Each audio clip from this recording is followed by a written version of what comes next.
उदयनराजेंना निवडून द्या, मग नितीन पाटलांनाही खासदार करतो. अजित पवारांनी प्रचार सभेतून साताऱ्यातील मतदारांना दिलं आश्वासन. समोर कोण कोणाला गाडतोय ते पाहूया. नारायण राणेंचा उद्धव ठाकरेंना थेट इशारा.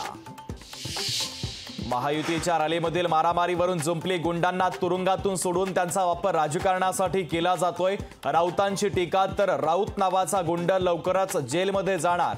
शिरसाटांचा पलटवार. निवडणुकीच्या रणधुमाळीमध्ये मोदींचं उफाळून आलं ठाकरे प्रेम. मोदींच्या ठाकरे प्रेमावर शिवसेना. उद्धव बाळासाहेब ठाकरे पक्षाला संशय.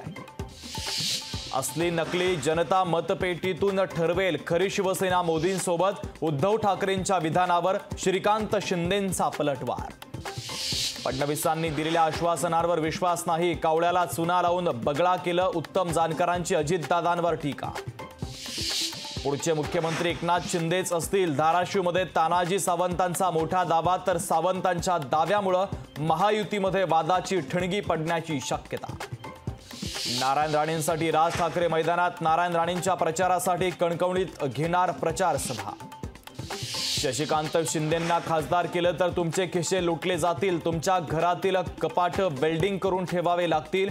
उदयनराजेंचा शशिकांत शिंदेंवर पुन्हा एकदा लाभून. काँग्रेस नेते नसीम खान यांची नाराजी दूर. राहुल गांधी आणि रमेश चेन्नीथला यांच्या भेटीनंतर नाराजी दूर. नसीम खान आता काँग्रेसचा प्रचार करणार का, याकडे मात्र अद्यापही लक्ष.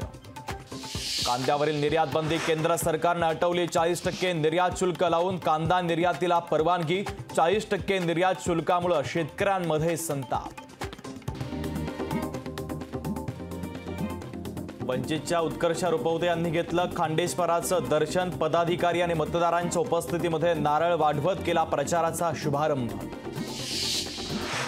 4 लाखापेक्षा जास्त मतांनी रावसाहेब दानवे विजय होणार. कार्यकर्त्यांनी व्यक्त केला विश्वास.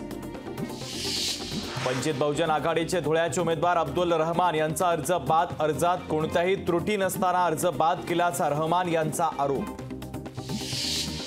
उद्धव ठाकरेंकडून मुस्लिम मतपेढीचं राजकारण. कोकणातील सभेत अमित शहांचं टीकास्त्र. सोशल मीडियावर लक्ष ठेवण्याच्या पोलीस महासंचालक रश्मी शुक्ला यांच्या सूचना. तर निवडणुकीच्या पार्श्वभूमीवर सोशल मीडियावर विशेष लक्ष. नांदगाव तालुक्यातील कळमदरी गावानं टाकला निवडणुकीवर बहिष्कार. विविध मागण्यांसाठी निवडणुकीवर बहिष्कार टाकण्याचा निर्णय. पुणे जिल्ह्यातील अनेक गावांना पाणी टंचाईच्या झळा. जिल्ह्यातील 140 गावांसह 847 वाड्यांवर पाणी टंचाई. पुण्यातील व्हीआयपीएस ग्रुपवर ईडीचे छापे. 100 कोटींचा पॉन्झी घोटाळा प्रकरणात कारवाई. नरे आंबे गावात ईडीची छापेमारी. मुंबईत 2 दिवस उकाडा जाणवणार. मध्य महाराष्ट्र आणि मराठवाड्यात उष्णतेच्या लाटेची शक्यता. किनारपट्टीसह सोलापूर आणि बीड धाराशिवला येलो अलर्ट. लोकशाही मराठी ऐका, पहा, जागरूक रहा.